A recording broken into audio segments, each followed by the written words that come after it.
Yeah, good afternoon, YouTube. So we're making progress on the cabinet.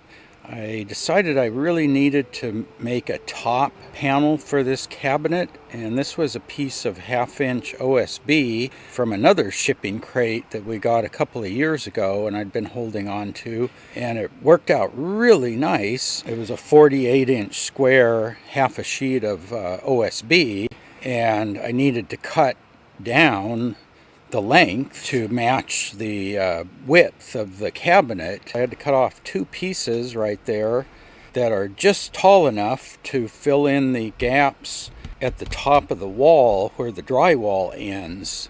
And I needed to fill those spaces in, so those two pieces I cut off. There's one piece there, and then there's one piece across the back. Yeah, so anyway, this is the back side, so you can see the piece I have in there that's going to sit on top of the drywall and fill in that gap. And that'll also provide some support because that piece of OSB will basically be sitting on top of the drywall sheet that's attached to the wall, both on that side and then on the back. And then it also helps support the side panel there.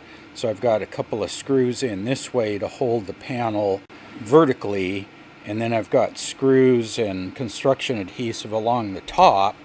Yes, I've got this area in here above the upright freezer all cleaned up. One coat of primer, one coat of paint on there just to get this inside area roughly painted. Then you can see up at the top there, that's where those short pieces of OSB will sit on top of the drywall and fill that gap between the drywall and the roof joists.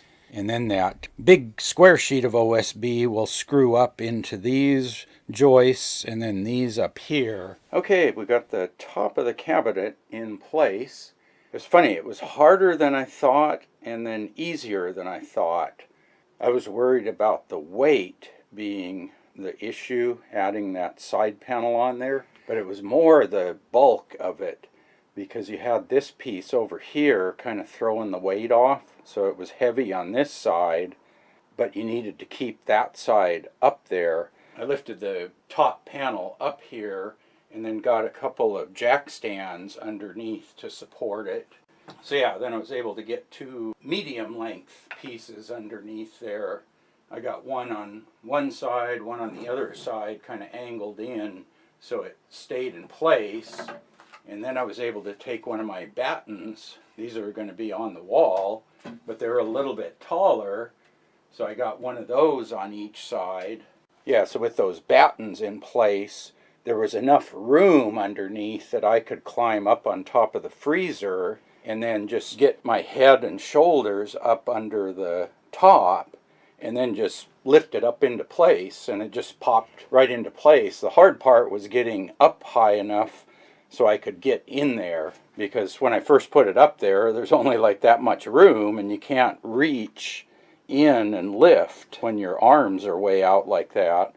So I had to lift up one side, lift up the other side, gradually brace it up higher, and then I was finally able to get my long 2x4 that's just the right length to jam in between the top of the freezer and the underside of the piece, and then I just hammered it with a dead blow hammer that way and hammered it back so it's in all the way. So now all I have to do is finish running the screws across the upper joist there. Yeah, I think the rest of it should be fairly easy. Putting the side panel on is going to be a little bit tricky. I think there'll be enough room that I can sit on the top of the freezer, have my legs over the side, and then set the panel on top of my legs to hold it in place, and then I can just sit there and run the screws in. I've already pre-drilled all the holes, so that I just have to put the screws in. So yeah, I'll show you what it looks like when I get the side and the battens on the wall, and then it'll probably make a little bit more sense. So stay tuned and I'll show you that next.